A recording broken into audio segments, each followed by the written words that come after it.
Price எல்லாரும் கர்த்தருக்கு ஸ்தோத்திரம். இன்று கர்த்தர் நம்மோடு பேச விரும்புகிற வார்த்தை, தேவன் நம் வீட்டை வேலியடித்து பாதுகாப்பார். ஆமீன். கர்த்தர் நமக்கு குடும்பத்தையும் நம் வீட்டையும் வேலியடித்து பாதுகாப்பேன்னு சொல்றாருங்க. வாதி நம் கூடாரத்தை அணுகாதபடிக்கு, பொல்லாப்பு நேராதபடிக்கு கர்த்தர் பாதுகாப்பாரு. ரத்த கோட்டைகளுடைய மறைத்து பாதுகாப்பாரு.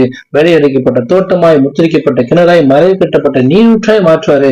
அன்னைக்கு பாத்தீங்கன்னா இஸ்ரேல் ஜனங்கள் எழுத்து வைக்கப்ப வீட்டு சுத்தி என்ன பண்ணாங்களாம், ஏசு ஆட்டுக்குடி அதை தெளிச்சாங்களாம். பஸ்கா ஆட்டுக்குடி தெளிச்சு ஜெபம் பண்ணும் போது கதவுகளை, ஜன்னல்களை, நேர்ச்சட்டங்கள், மேற்கால் எல்லாவற்றையும் பஸ்கா ஆட்டுக்குட்டி ரத்தம் தெளிக்கும் போது அந்த வீட்டுக்கு ஒரு பாதுகாப்பு இருந்துச்சு. இன்னைக்கு நம்ம வீட்டை சுத்தி இயேசுக்கு ரத்தம் தெளிக்கப்பட்ட வீடா மாறணும். கதவுகளை, ஜன்னல்களை, நேர்ச்சட்டை எல்லா இடத்துலயும் இயேசுக்கு ரத்தத்தை பூசி ஜெபிக்கும் போது கர்த்தர் அந்த வீட்டை ஆசீர்வதிப்பாரு.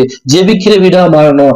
அனுதினம் குடும்பம் சேர்ந்து கர்த்தர் சமூகத்தை காத்து ஜெபிக்கும் போது கர்த்தர் மிகப்பெரிய ஒரு பாதுகாப்பை உண்டாக்குவாரு. எந்த பொல்லாப்பு நேடாவைக்கு கர்த்தர் வேடித்து பாதுகாப்பாரு.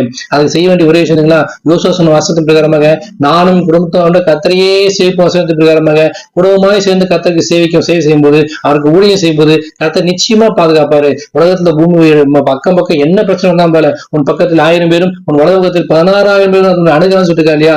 எந்த வாதம், எந்த பிரச்சனை, கொள்ளை நோய்கள், வியாதிகள், நஷ்டங்கள், இழப்புகள் எது வந்தாலும் நம்மளையும் நம்ம குடும்பத்தையும் பிள்ளைகளையும் கர்த்தர் வேலி அடித்து பாதுகாப்பேன் இன்னைக்கு கர்த்தர் வாக்குத்தம் கொடுக்குறாரு. அந்த வாக்குத்தை பிடிச்சிட்டு விசுவாசமா ஜெபம் பண்ணுங்க, குடும்பமா ஜெபம் பண்ணுங்க, கர்த்தர் சமூகத்தை காத்துருங்க. கர்த்தர் வீட்டையும் குடும்பத்தையும் ஆசீர்வதிப்பார். ஆமென். God bless you.